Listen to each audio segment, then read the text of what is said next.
You would notice if something was off about Mom, wouldn't you? Huh?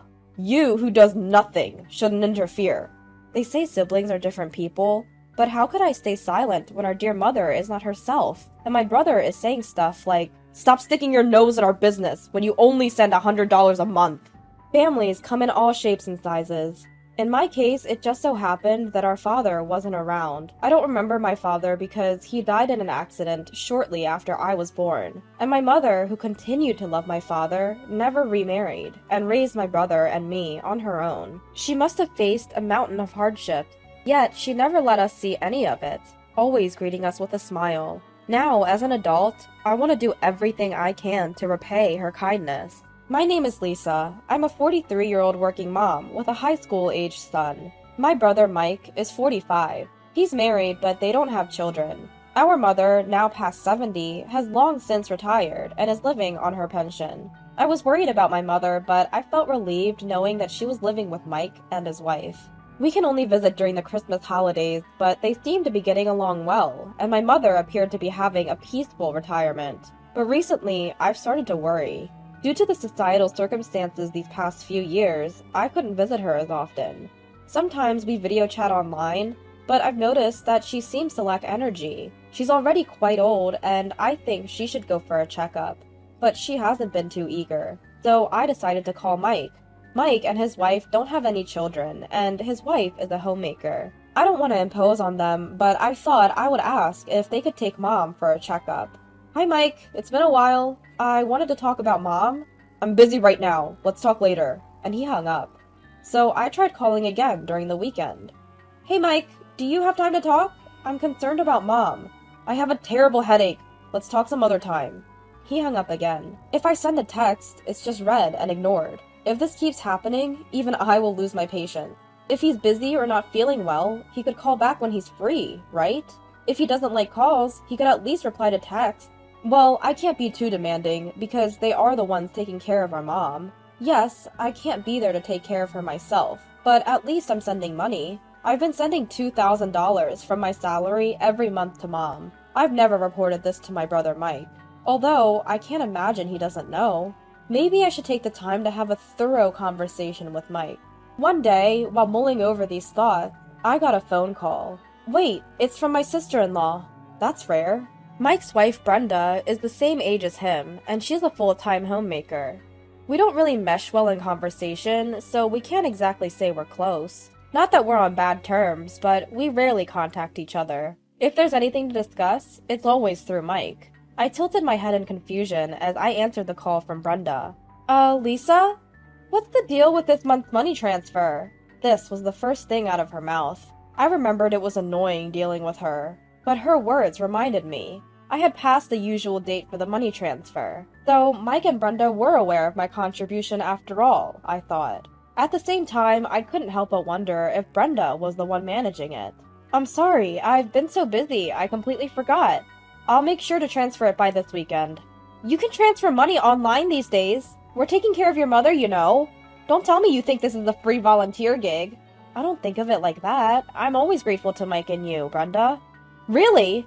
Just because I'm a housewife, it's like you've pushed all the responsibility of taking care of the mother onto me. You two siblings are terrible." Her words were harsh, but I couldn't argue. It seems Mike really is busy.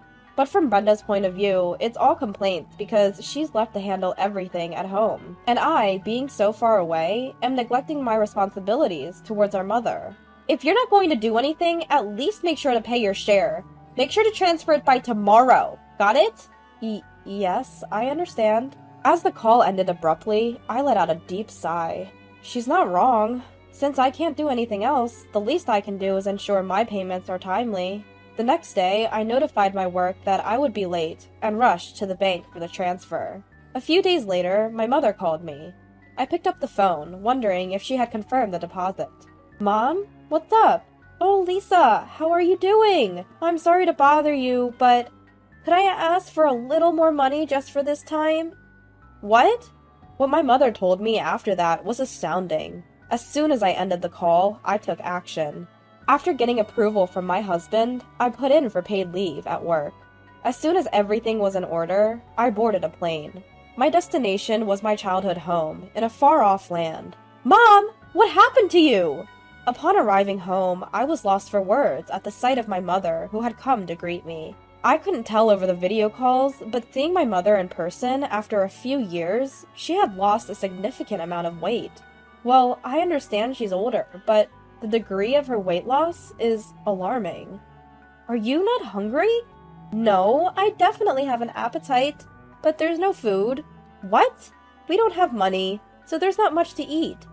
No money? Wait, Mom, are you making meals? No, Lisa is preparing them. Then... But with only having a cup of noodles every night, I've inevitably lost weight. What about Lisa? Does she also live with such a diet? She says she usually eats out and doesn't eat at home, unless Mike is around. What's going on? She has the means to eat out, right? Yet, she lets my mother eat such poor meals? Mom, if you can't cook, what about takeout? You could even get some exercise going out to buy it yourself. I'd like to, but we don't have the money. You don't? What about the $2,000 I send every month? Well, Lisa takes it all for the monthly expenses. What? What kind of expenses? Well, it would be too harsh to blame my mother. Her judgment may not be as sharp as it used to be. The problem lies with my brother and his wife. What on earth are they doing? I decided to wait for my brother and his wife to come home and have a discussion.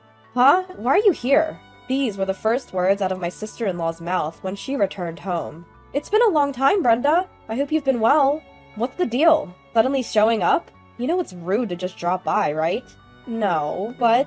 Just go! You're in the way! Be gone before Mike comes back. I suppose it's understandable if people are annoyed with me. But why on earth would they want me to go home so badly? Meanwhile, my brother Mike, who was worn out from working overtime, returned home. Huh? Why are you here? This was the first thing out of Mike's mouth, too. With a wry smile, I told Mike and Brenda that we needed to have a discussion. What's there to discuss? It's about Mom, Mike. How much do you know? Mom? What's up with Mom? Well, Mom has been eating just a cup of noodles every night. Achoo! Did you know she wasn't eating anything else? Huh? What are you saying? I mean, Mom's only eating... Achoo! Noodles. Achoo! Brenda, you're being quite loud. What's with her, interrupting me with a sneeze every time I speak? And what's with those sneezes? Who does she think she is? Brenda, unflustered, looked away, ignoring my glare. I'm saying she's lost too much weight. Have you even been talking to Mom? Do you think I have any time between all this overtime work I've been doing during this recession? Brenda has been taking care of Mom instead of me. You do nothing, so don't butt in. But I can't keep quiet under these circumstances. I may not be able to look after her, but I'm sending money, aren't I? What happened to that money? You call that money? Don't act so high and mighty over a mere $100. The moment Mike said that, the room fell into silence. What? I let out a small, surprised sound. If it were true that I was only sending $100, Mike's words would be entirely justified. However, that's not the case. What are you talking about? I've been transferring $2,000 every month. What? Now, it was Mike's turn to be surprised. With a loud noise, Brenda abruptly stood up from her chair. Well, it's getting late, so how about we shower and go to bed? You must be tired, right, Lisa? You're disturbing the peace of the family. Go home, go home. But Mike intervened. Hold on. Brenda, where did you put Mom's bank book? I don't know. You did ask me to deposit money as soon as possible, didn't you? Don't spout nonsense, Lisa! Brenda! Brenda, standing her ground against my mom and me, let out a small gasp when Mike called her name in a low voice. Mike is scary when he gets angry. That's a well-known fact in our house. But then again, he only ever gets mad for good reason. He seemed to be genuinely angry now, having finally seen the situation for what it was. Where is Mom's bank book? Where is it? Wait! Here it is! As Mike roared with anger, Brenda hurriedly brought out Mom's bank book. Seeing it, Mike was left speechless. Damn! She's been withdrawing $2,000 every month for years! Mike? You really didn't know? Yeah? Brenda told me she was only taking out $100 every month, and I believed her. What a mess. Such a misunderstanding. But the real problem is the person who caused this misunderstanding. Brenda, what did you do with the $1,900 from the money Lisa sends Mom after deducting the $100? It has just gone missing. What can you do about it? How does it just disappear? That's ridiculous. Well, it vanishes quickly if you gamble. There's nothing odd about that. What did you just say? Gamble? Uh-oh. I mean, shake it off, like you're cold, and money will— What the heck are you saying? Lisa mentioned earlier that Mom only has a cup of noodles every day. So were you going to the casino during the day? Sometimes. How often is sometimes? I go to the casino from Monday to Friday and buy tickets online on weekends. That's every damn day! I'm astounded. No wonder the money we sent her disappears in a flash. In fact, she might have used up all the money Mike earned, excluding utilities and other necessary expenses. It turns out she didn't just squander Mike's earnings and my contributions, but even debt surfaced. After hastily summoning Brenda's parents, a unanimous decision was made to divorce, excluding Brenda. I won't divorce! No! Brenda was crying out, but after being severely reprimanded by her parents, she finally quieted down. Mike agreed not to demand alimony, but rather a promise to return the exact amount that I had been sending to my mother. Of course, a lawyer was present, and documents were created. Brenda's parents apologized and agreed to pay everything in a lump sum, including the alimony. According to Mike, Brenda returned home afterwards and is living under the strict supervision of her parents. She is working from dawn to dusk to repay the money her parents paid up front, it seems. Her parents are in touch with Mike, saying they are teaching her discipline every day. Mike and Mom have started a life just for the two of them. My husband and I moved when our son started living alone for college, a location halfway between my parents' house and my husband's in Ohio. It was fortunate that both my husband and I were transferred to branches of our companies located there. I have even reduced my workload and started to support Mike and Mom's life. Although Mike is not good at cooking, he has been skipping work to deliver lunch to Mom. Mom's face has returned to its former plump and kind expression, which is a relief. With that in mind, I go to see my mother today. Mom, please live a long and healthy life.